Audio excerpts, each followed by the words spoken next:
Here we are, cracking on, episode 4, full wallpaper, shelf. Yeah. Hello from Safariland. Yeah.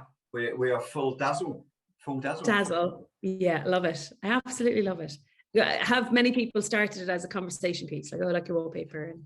Yes, absolutely. And who doesn't need a zebra arse behind you on a you're right here. Yes. Well, somebody did say to me yesterday, with the stripes that I have in my hair now, I'm kind of more the wallpaper. The white t-shirt, yeah. Camouflage. I just need a few stripes going that way if I can kind of get the stripes. Yeah. And turn. Oh, that's funny. Isn't it funny how we've changed over the whole virtual space? I don't know. I say we.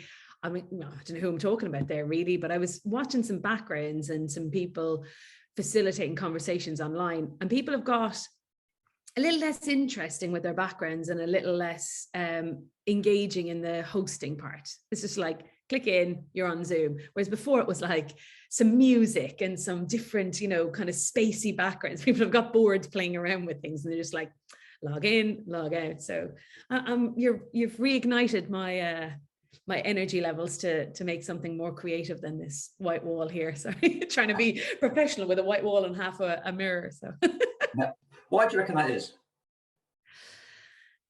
Well, I noticed mid-COVID that people were able to stretch. Well, people went from not knowing how to use a lot of the software to then becoming, in their mind, maybe experts in it, been able to use breakout rooms, understanding how to put reactions on the screen and stuff. And then we had more software that came in, and then it became the norm to work from home, and they were using it every day for a lot of people, or they became more savvy on the computer. Maybe they were designing content or doing other bits and pieces or uploading videos or just being on their computer more. So I don't know if it's like a complacency thing or people are on it less.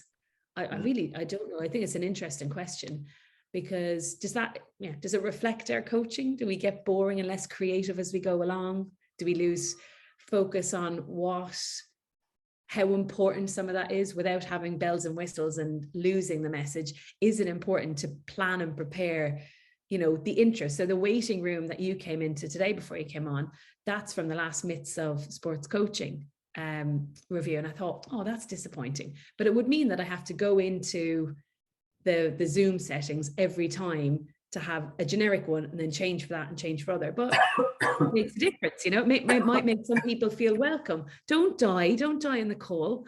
Oh no, save him, Zebra, save him. On calls now, does that make a difference? Did the waiting room was that ever a thing for people?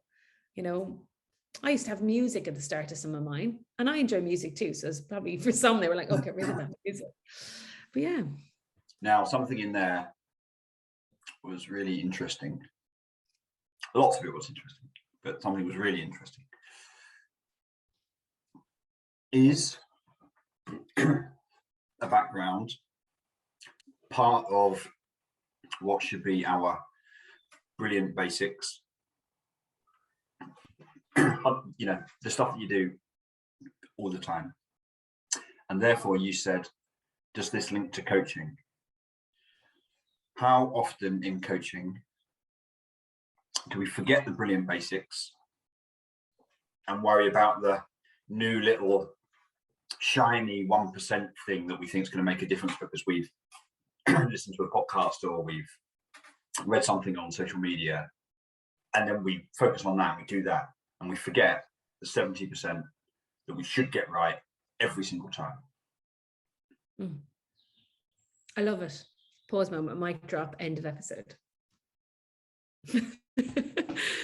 I think there's so much in that, what it makes me think of. It must be 12, 18 months ago, maybe a bit longer now.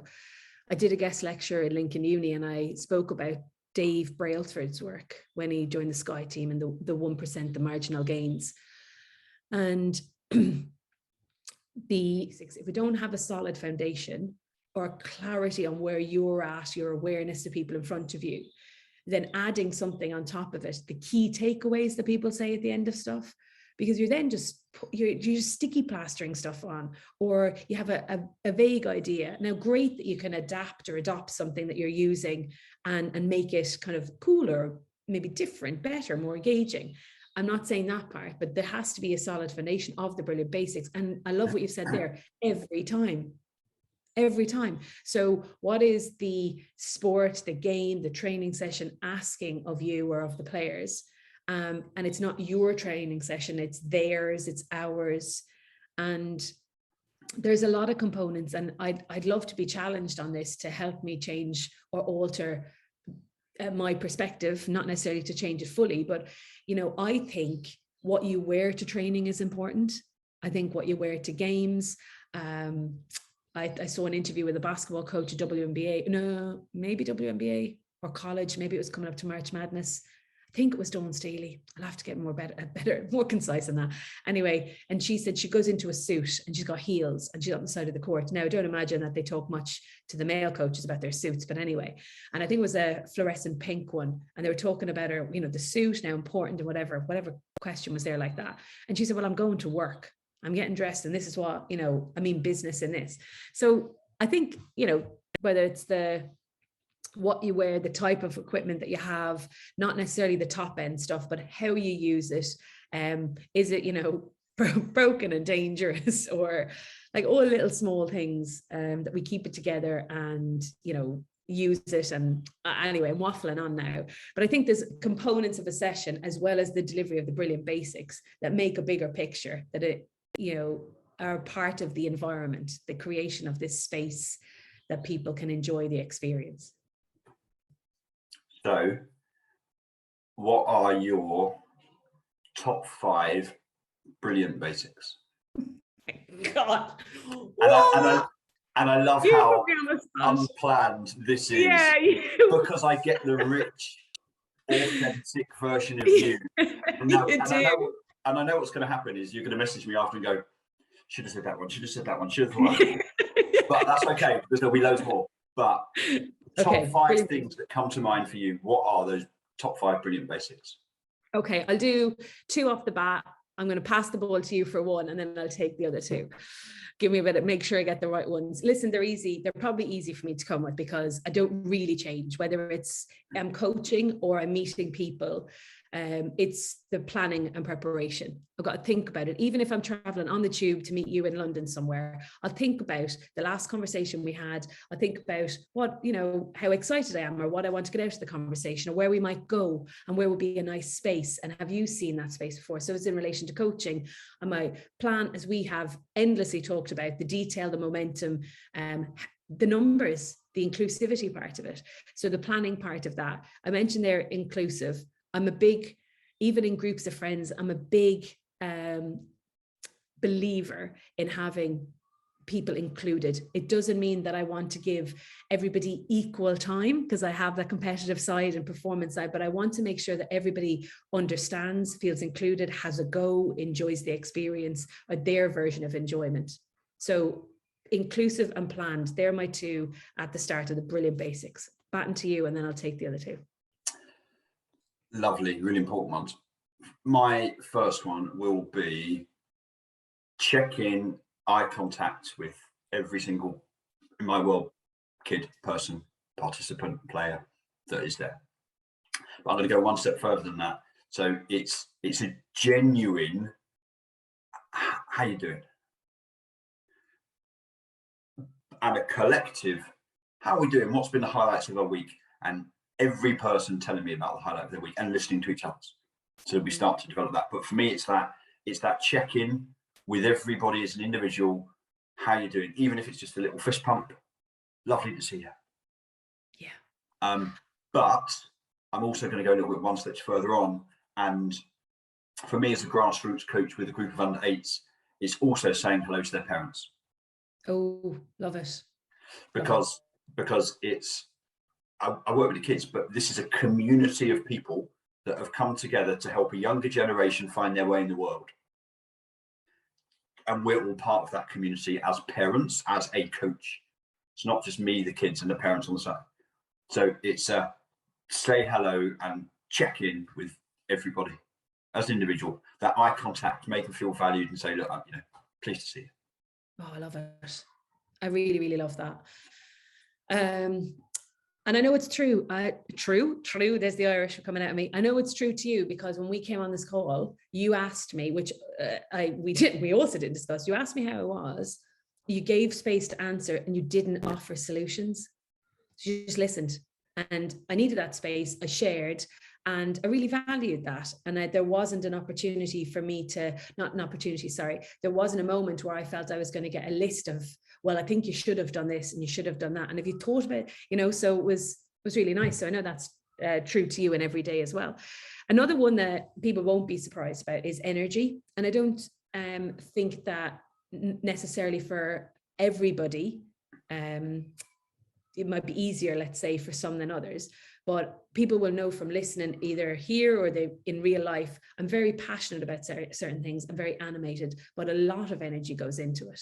And I think with the planning and the inclusivity and the people, and then the check-in that you said, that energy is important. Now, if I invest the energy in fun, because that's a little bit easier for me, and it's, lying on, the ground, having a game with somebody, no matter what age, or standing up, constructing some tactical stuff.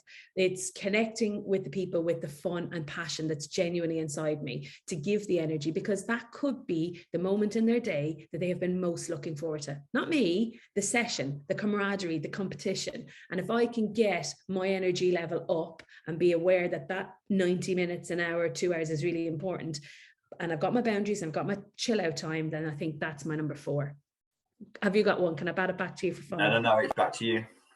Right, brilliant basics. So we've got, this is longer than it needs to be now for me. So we've got inclusivity, we've got the check-in, really important. We've got planning, we've got, what did I say the other one was? Energy.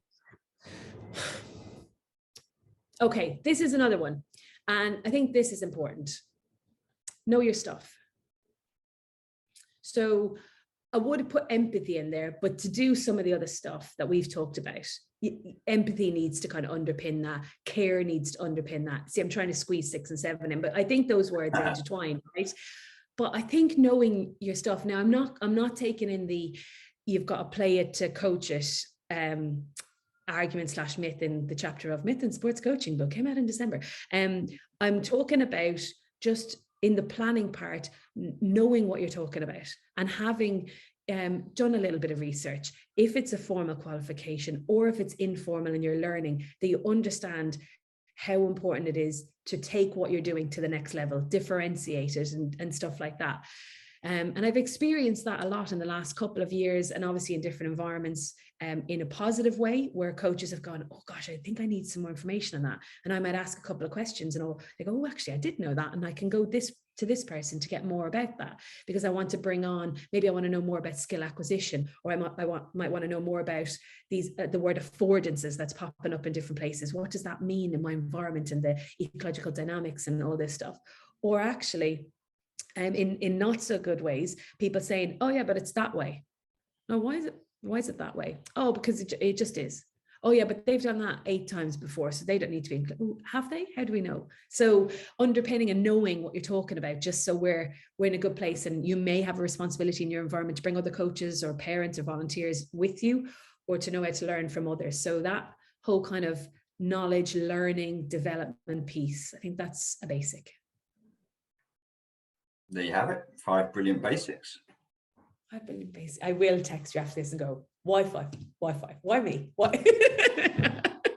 I'm joking. I really like that. Made me think there.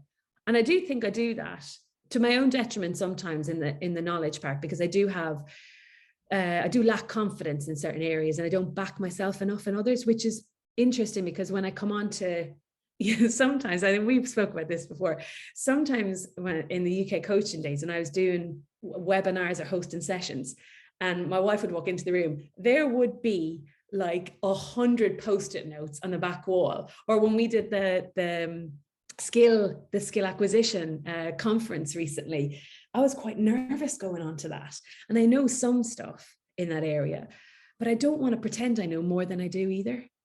I want to be like, oh, actually, I don't know. I'll have to get back to you on that. and to have the confidence to say it. But because it was a conference and there's going to be amazing people in the room, all in that particular area, I was like, oh, we could go down a dark hole here now. So yeah, I think that's important. It made me think. Good. And it was a lovely little side of some of your vulnerabilities for who you are as a person coming through then as well. Interesting question. I wonder what the basics of others, or what they think their basics are. It'd be a good question to ask to the. Absolutely. That was a thumbs up to the post lady then, actually. Oh, was I was like, and to the public. Yeah. Cool. Right. Well, there's a lot covered. How are we doing on time? I think we're about there. Yeah. Oh, wow. What we've covered. Okay. So Coach Conversation, the question we're asking today, and that Coach Conversation is on Twitter at Coach Convo. The question we're asking you, what are your basics? What are your top 5 basics that you would bring, or that your sport asks of you, or that align to your values as a coach and the way you think great coaching should be delivered? Let us know. You could also email us, coachconversation@gmail.com below, and we will see you next week for episode 4. Bye. Bye.